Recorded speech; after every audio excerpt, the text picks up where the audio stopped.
What's going on YouTube, Instagram, Twitter, all platforms? Welcome to another Giants Convo with yours truly, the dynamic duo of Big Pat Sports Talk and Unpopular Opinion Sports. And today's topic is something that me and this man here with this TV screen showing the Giants, we predicted this, man. We said that John Mara is going to have to sell this team here soon.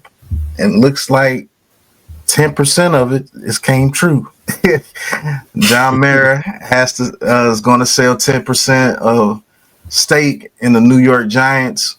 We're here to talk about it, so let's get it. Let's kick the intro.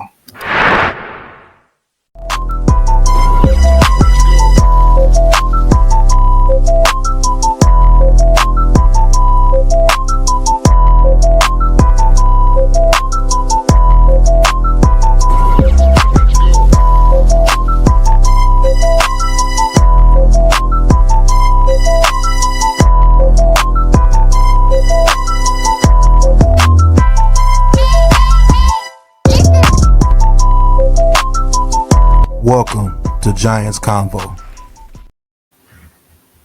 All right. It has been reported that Mr. John Mara and Steve Tisch want to sell a 10% stake in the New York Giants. So what does this mean? Does this mean that the New York Giants are going to turn over to another new era, just like John's pappy did, the Duke? Wellington Mara sold 50% of the team to the Tisch family when the Giants were in the dark ages from the late 60s all the way through the 70s into the early 80s. I always said, man, everything goes around. It goes in circles, man. Well, everything that happens under the sun has been done already. And looks like the son is doing the same thing the daddy was doing.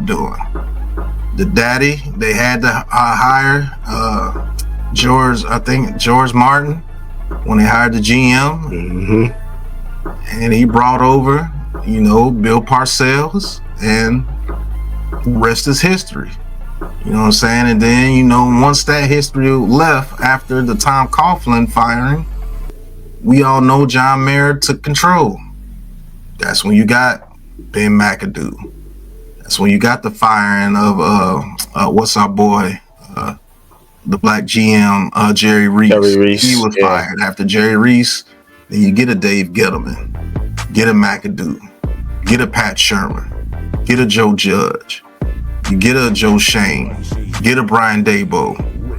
This is all under the control of John Mara. I've said that these guys don't know football like that. And that's why you get these decisions like that, because he allows people like Bill Parcells, hey, hire my guy. He allows the fans to say, hey, hire Ben McAdoo over Tom Coughlin. We want something new. He's going to do the slants, and we're going to score 50 points a game, the new offensive coordinator. You get the offensive coordinator and Pat Shermer, who actually did pretty well considering what he had, and actually still got the best out of Daniel Jones out of all the coaches. You fire him after 1 year because the fan base wanted blood. Pat Shermer had 2 losing seasons. We want blood. So now you listen to Bill Parcells, you bring over Joe Judge, you bring over Jason Garrett, who used to play for the Giants because he was a head coach, and Joe Judge never wanted them, and then they were butting heads, and neither one of them were good. Neither one of them have found another job. Joe Judge went to the Patriots and ruined another Jones. You see what I'm saying? Then you get Brian Daboll, who was basically another nepotism hire because you have a good relationship with the Bills, and you hired Joe Judge knowing damn well he was going to hire Brian Daboll. So these are some of the things that have been happening under John Mara. Consistent losing seasons, year after year after year after year after year. And then after you have your one season, when you make it to the playoffs, win a playoff game, you let Brian Daboll scapegoat Kafka and Wink two of the main people that had that team jumping in 2022. No, you let Brian Daboll's ego take over, and we went from not having talent on offense and averaging 21 points a game to having talent on offense and averaging 15 points a game. And for most of the season, under 15, around 14, down to 13 at one point. Wasn't for that 48-point monstrous showing against the coach, he would have finished under 15 points this season. Something that Brian Daboll has done a lot over his career. Consistently. But now you're getting to the point where the league is like, look, the New York Giants are a staple team, and this is getting a little bit ridiculous. You're losing the league money. When the Giants lose money, the league loses money. Like the Cowboys, like the 49ers, like the Steelers, and those staple franchises, even the Packers, the Bears, they have to get better here soon. But the Giants most especially, because the Duke, he was one of the pioneers of it. You look at all the coaches in the league, all those top coaches, the Tom Landrys, the Strams, the Steelers coach came from the Giants. Bill Belichick came from the Giants. You know, the Giants, you look up that coaching tree, a lot of these franchises that ascended came from Giants trees. And it's time for the embarrassment to stop, man. It is really time for the embarrassment to stop. I mean, we're going to get into an article, but NYG, what you think about it? Man, I think this is when the turnaround begins. As I've said, I've been critical of John Mara and how he has handled this franchise. You pointed out most of the things that, a lot of the things that he's done wrong over the years. And to be honest with you, this quarterback thing has a lot to do with it. And again, the 10% is not, it's not a controlling stake. But what it is going to be influential. And I think whoever that is going to heavily influence, kind of like Tom Brady doing over there with the Raiders. It's going to heavily influence the decisions from Mara and Tisch. So, and the Giants need this because, again, they don't have a pulse on their fans, on the league, or anything as far as the future of the NFL is concerned. They don't have a pulse on that.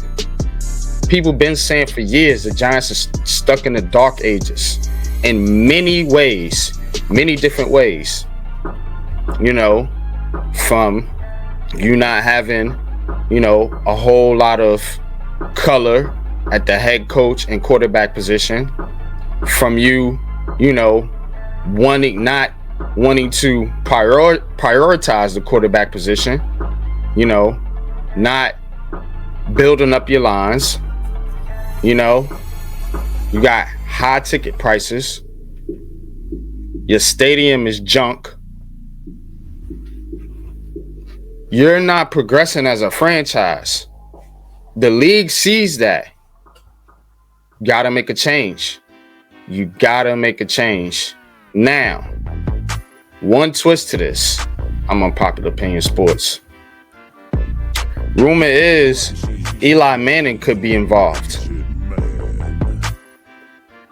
If he gets his hands in the Giants organization from an ownership standpoint, that's going to be really, really interesting. Especially there's one quarterback out there that a lot of fans want.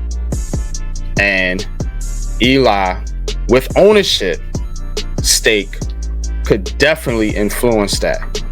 Now, that's something we can talk about at a later date, but pay attention to that. Said it here first on Popular Opinion Sports. Aboriginal Sports Network, Big Pat Sports Talk. Pat, I think this is the turnaround, man. I think this is when the Giants draft Shedeur Sanders, start getting some dogs, start getting some real players, and start getting some real football people back in this organization, man. That's my thoughts. Yeah, that's a fact. So we gonna get into this article, then we gonna give you a little bit more after that. But let's get into this article, man, because let's see if they say the reasons why this man is selling 10% of the stake of the team. Now it says reports Giants looking to sell up to 10% of ownership stake in the franchise, according to the New York Giants on SI. So it says, could the New York Giants have a new owner joining their current ownership group? That could very well be the case, according to Ben Fisher of the Sports Business Journal. On Thursday, Fisher reported that the team's ownership, led by John Mayer and Steve Tisch, is looking to sell up to 10% of the team and has hired Mellis & Co. as its banker. So they already got a banker involved, so this is happening. Currently, the team's ownership is split 50-50 between the Mayer and Tisch family, which founded the franchise in 1925, and the Tisch family acquired its half in 1991. According to Fisher, the Giants' current ownership group is not seeking to cede majority control of the franchise. If so, each side will likely give up an equal number of ownership shares to maintain the equal split between the two families. So 5%, 5%. Since the NFL approved private equity firms to buy up to 10% of teams, a handful of teams such as the Eagles, Bills, and Dolphins have sold minority ownership stakes. Look at the Eagles, look at the Bills. They've ascended since they've done that. It's no coincidence. The Commanders, they are in a better situation too than the Giants right now. Yeah, that's a fact.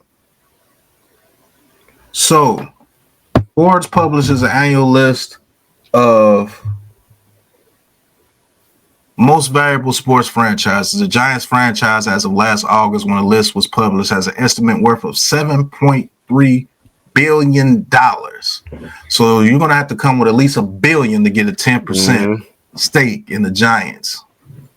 Hey, it says, interestingly, retired Giants quarterback Eli Manning, in an interview last month with CNBC, expressed an interest in owning a minority share of the Giants if the opportunity were to become available. No coincidence. It's definitely something of interest, man, he told Alex Sherman of CNBC. There's probably only one team I'd be interested in pursuing, and it's the one I played for 16 years.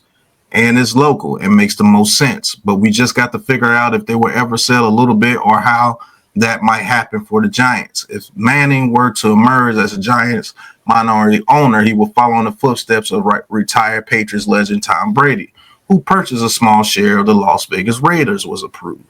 Looks like Eli Manning continues to haunt Tom Brady, even in the business world. So, we all know that's a given. Eli Manning being one of the guys that can actually be a minority owner of the New York Giants. That's a given. We knew that he was one. But let's say the New York Giants don't give it to Eli Manning. I don't see how they don't give it to him, but say they don't give it to Eli Manning. What could be more influential than say somebody like a Jay-Z comes into play? You know what I'm saying? He's doing business deals as far as the NFL Super Bowl performances. He gets to choose who gets to perform at the Super Bowl. He has a very, very influential part of that, and he's been looking to get into ownership in the NFL. Jay-Z from New York. Aboriginal Sports Network. Aboriginal fella coming into the New York State.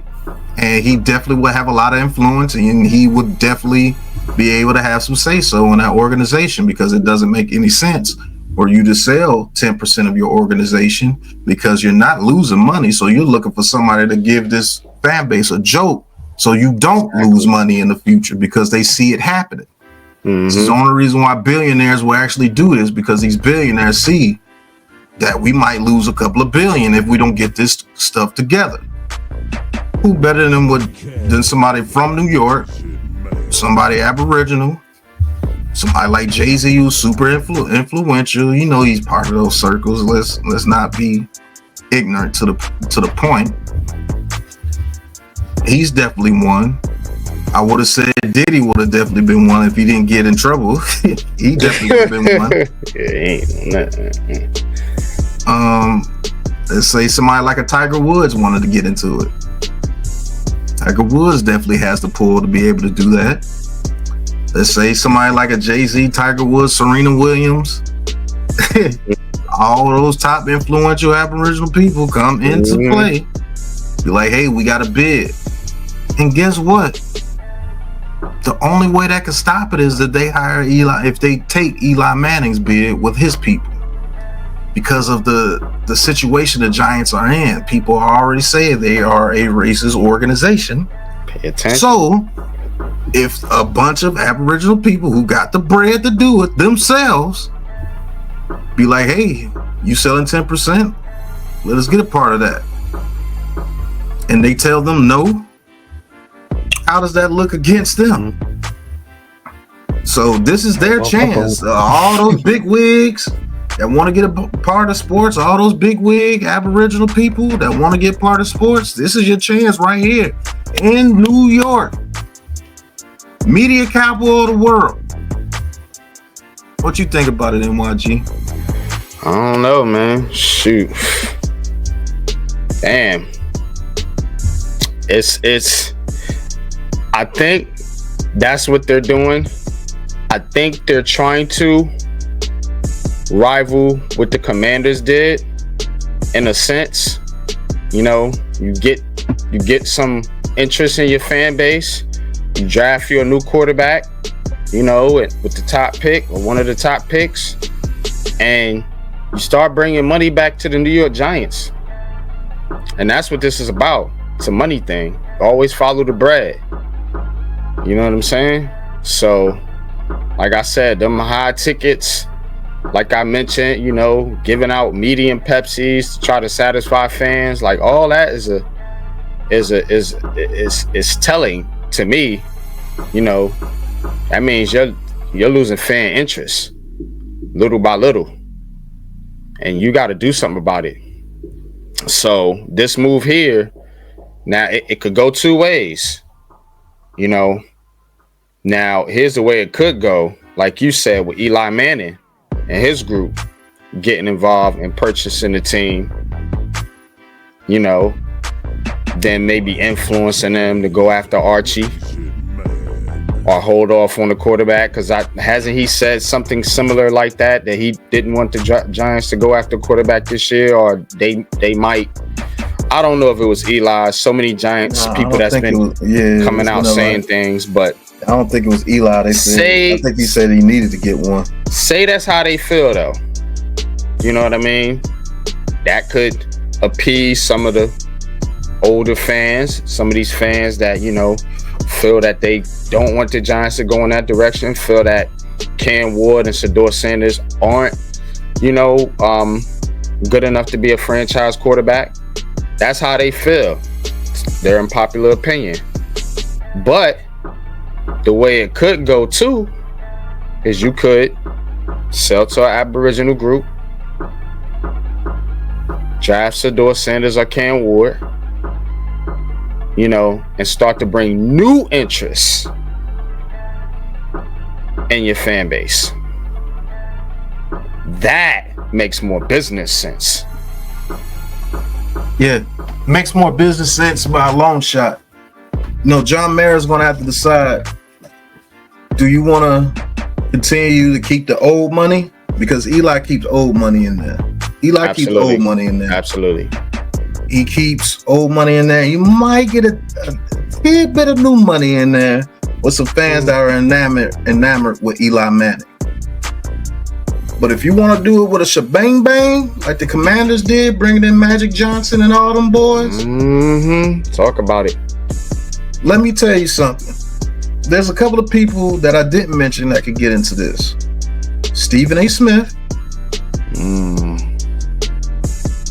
He could definitely get in there as far as being a minority ownership group. I think they all should band together and do it themselves. Stephen A. Smith is one of those dudes that I do believe he's going to get. That dude's ascending, bro. That dude, he's going to be presidential. He's going to be a presidential candidate here soon. And you heard it here first on Aboriginal Sports Network. Watch. You don't believe that dude's shaking and moving behind there. You better think again. For real. That dude has big plans. And I mean huge plans. You're going to see. But somebody like a Stephen A. Smith could definitely be in there. Now, I don't see them giving this to any other type of group that can make some noise besides an Aboriginal group that comes in there, or Eli Manning. If you want to keep things steady, you bring in Eli Manning. But what if Eli Manning goes in there and they don't bring in a Shedeur Sanders or something like that? And there's no guarantee you're going to get Arch Manning. There's no guarantee. Right. You see what I'm saying? Like this year, you're pretty much guaranteed Cam Ward or Shedeur Sanders.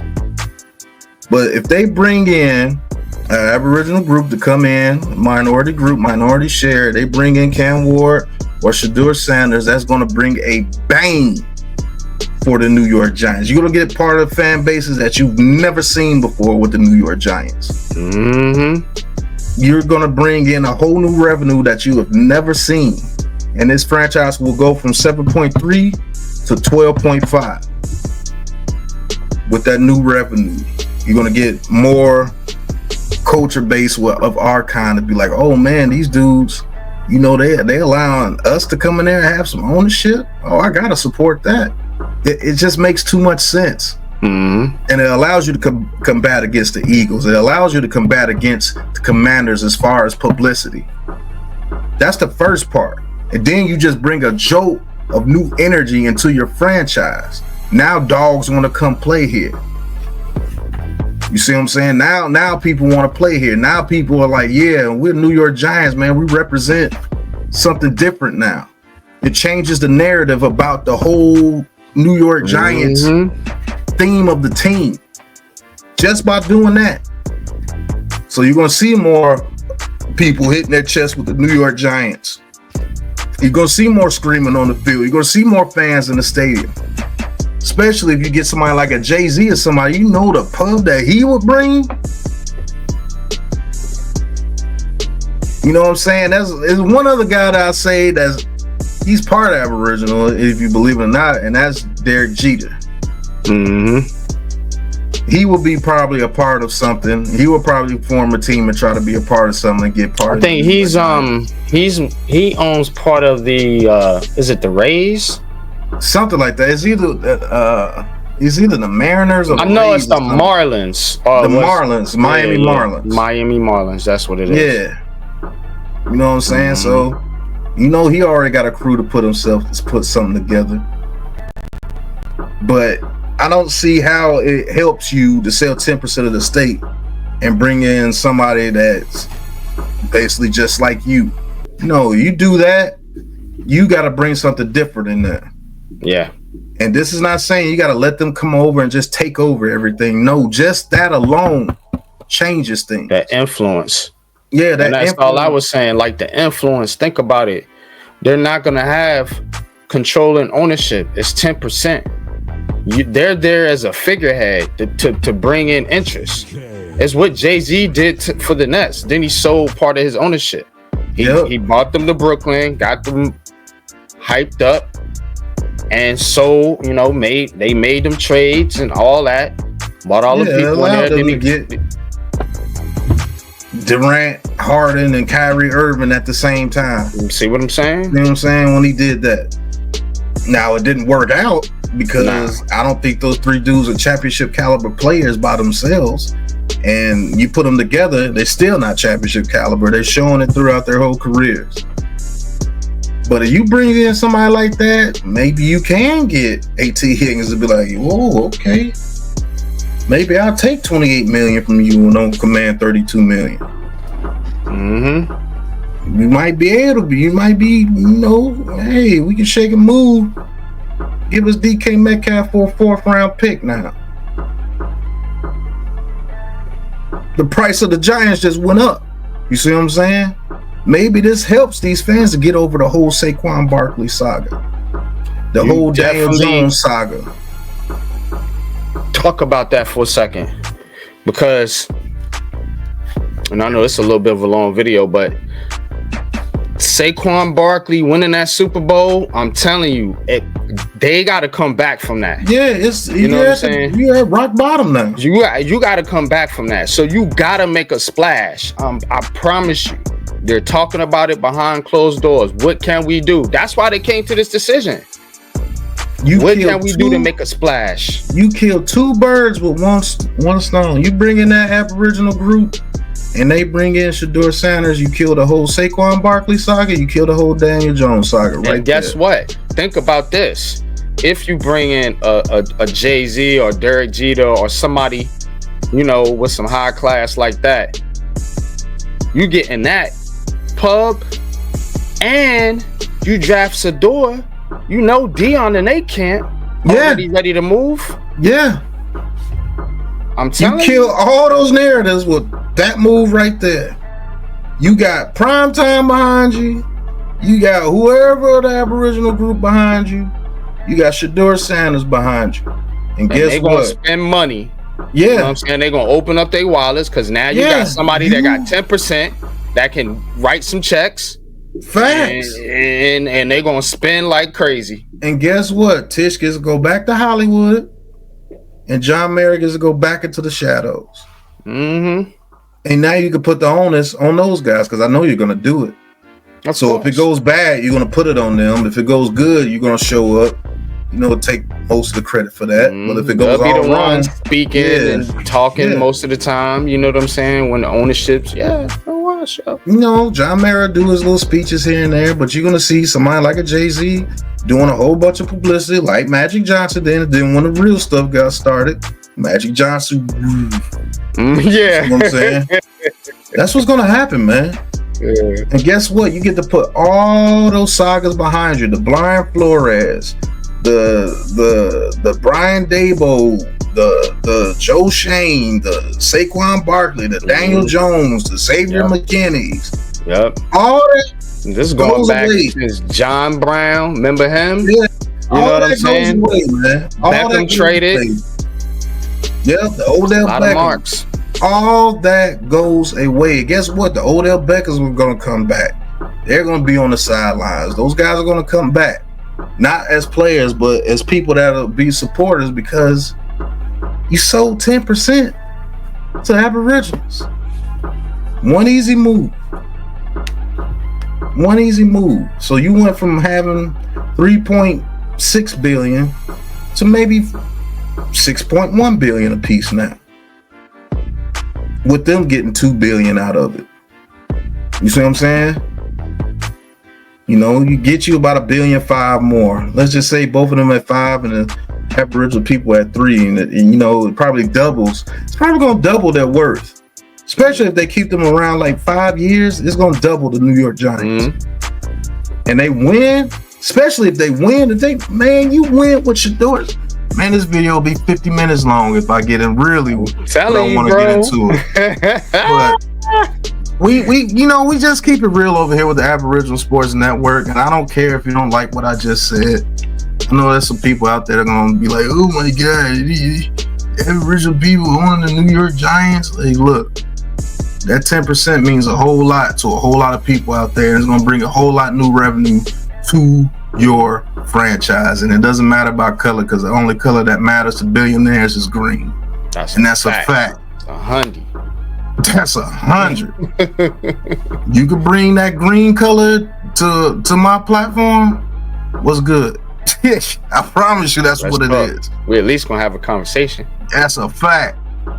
So I don't know, man. That's just a take that I found very interesting. We predicted this a long time ago, he's gonna have to sell part of his team just like his daddy did. And guess what?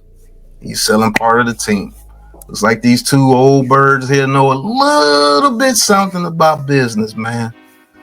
I've seen it happen, man. Giving out free Pepsis and all that stuff, man. If you couldn't predict this was not gonna happen, and you go back to Giants history when his daddy had to sell part of the team and they had to interfere and say, hey, look, we finna hire some people to get this ship right because you're the staple franchise. No matter how much you hate on them, how much you sorry you say they are, how dumb they are, they're still one of the staple franchises, if not the staple franchise of the NFL. It's between them, the Bears.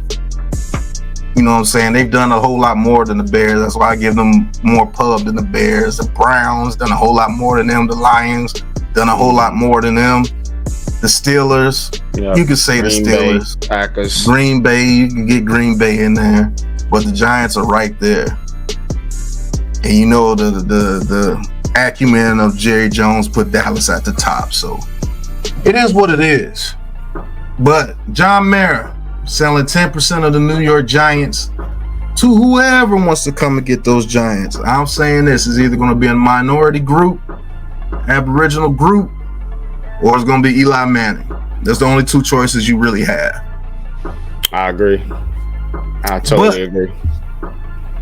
Other than that, NYG, do you have anything else to say about this sale of the New York Giants? Only 10%. Don't get it twisted. Nah, it's about time.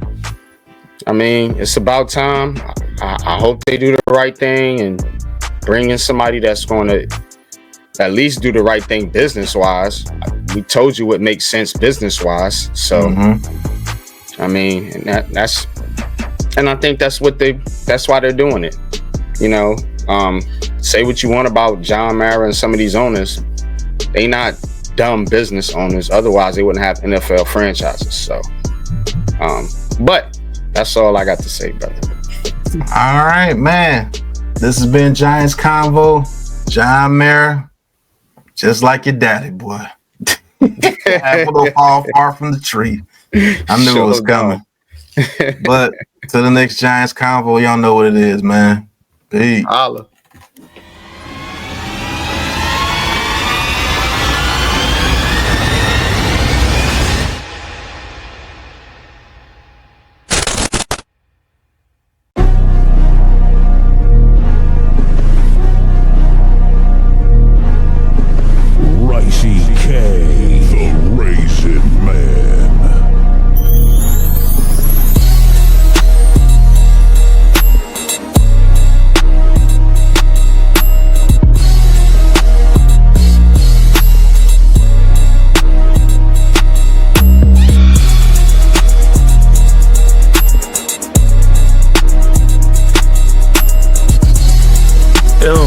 Or just the Giants organization that really put Daniel Jones in the forefront and carried him in that type of light, man, on national TV.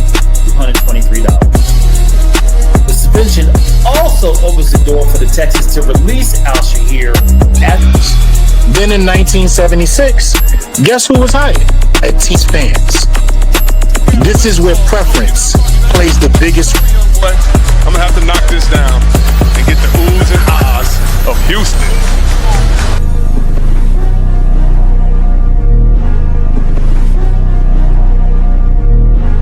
Welcome to the Aboriginal Sports Network.